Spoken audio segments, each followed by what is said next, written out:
23,000 people have died of COVID-19. It explains that we have not been affected as it was predicted. Many of you know that Europe and America, those foundations, the Belinda Gates and the Bill Gates, said that they see sand of dead bodies in the streets in Africa. Millions. It was predicted like that. And you know what? All of us agreed, and we were devastated by fear. What we did with that fear, locked down economies of Africa. Locked down, no movement.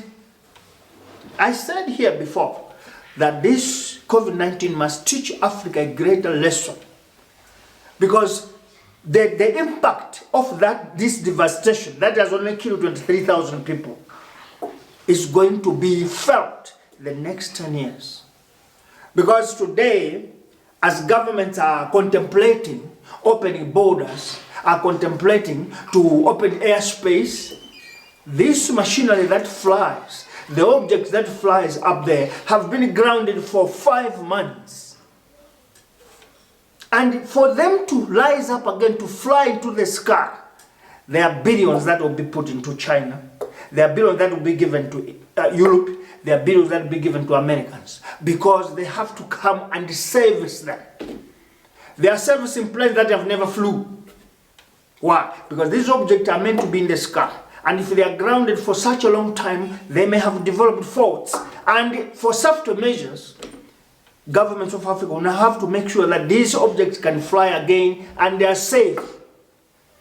And the International Air Association will have to come back and give their mark license to say, you are certified, permitted to fly again. And that's money involved. A poor continent is still suffering in servicing damages that we do not even conquer ourselves, we do not incur, but because we are the people that are too much afraid. We don't question, we don't reason in anything that comes.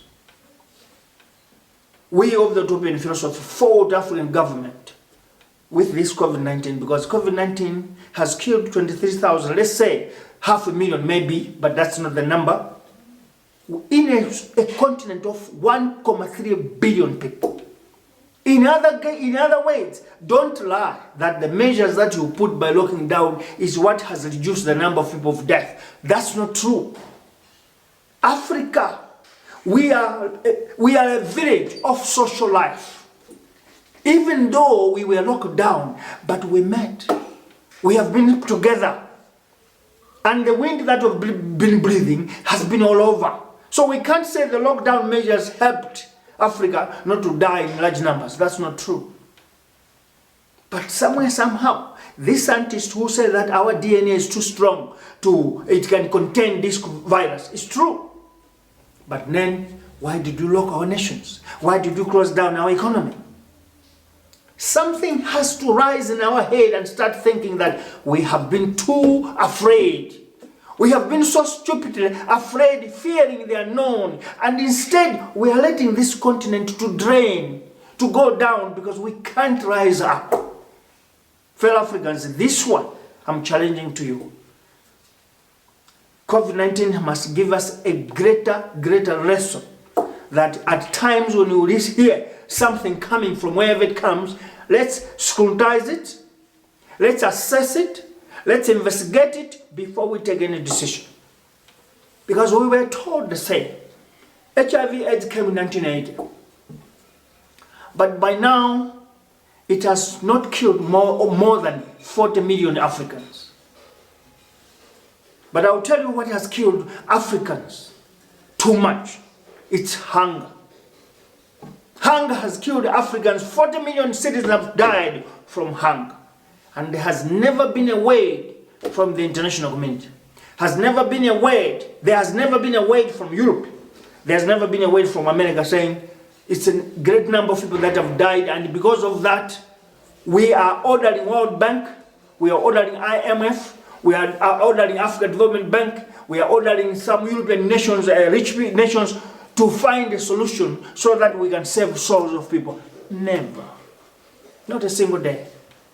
This must teach us that if we are still confined in the fear, if we are still blanketed in this fear, our continent will remain or even get down. Because the impact of COVID-19, I want to say, many countries have received billions. Many. And these billions, they did not just come for free. Because I want to stress it clear. Americans don't care only how many people die in Africa. Europeans don't care of how many Africans die from this COVID. Chinese don't care how many people, how many Africans are going to die in this continent, because this challenge faced them too. Their care is their people in their countries. Now, when they are leaving their countries and donate more billions to us in Africa, and let's ask this greater question: what is our importance to them? There's no importance, let's be clear. But the importance is that this money will have to come back to Europe, to America, to China, in rare earth, in diamonds, in cobalt, in colombo tantalite, in oil, and all resources that we have, including land. And in addition to that, the vast continent of Africa, the rich continent, there are some people that see potential in it.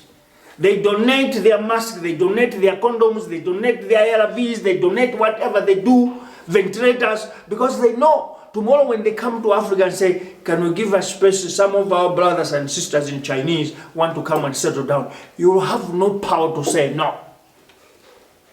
Because you cannot cut the hand that gives.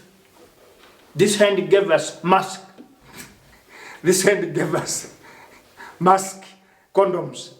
So we cannot say no. Instead, we open up for them. I have an example that I'll give from my country, Malawi. The Chinese came and said, we want to build a school, a secondary school, a university, Mombela.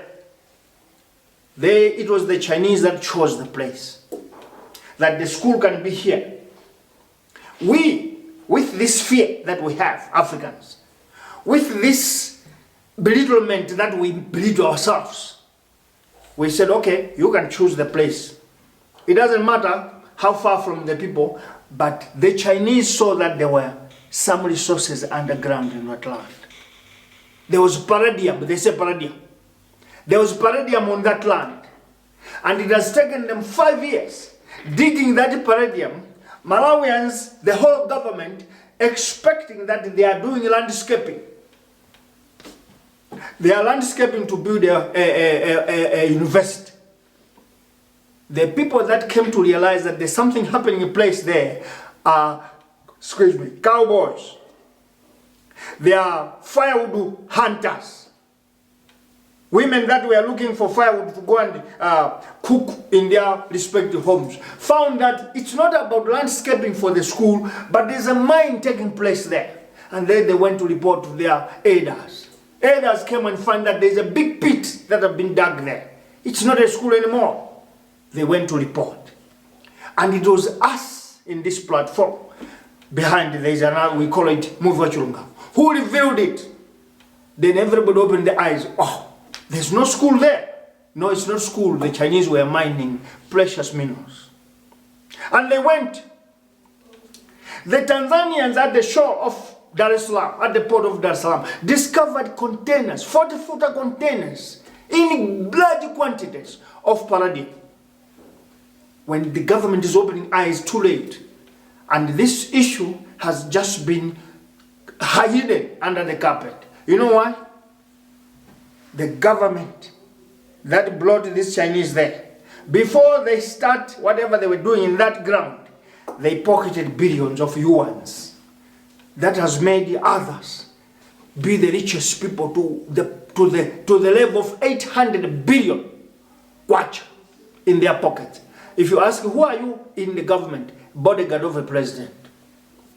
Ask the president, what about you, Mr. President, yourself? He will tell you that me, if I move all the expenses, I'm remaining with 766 billion in my pocket.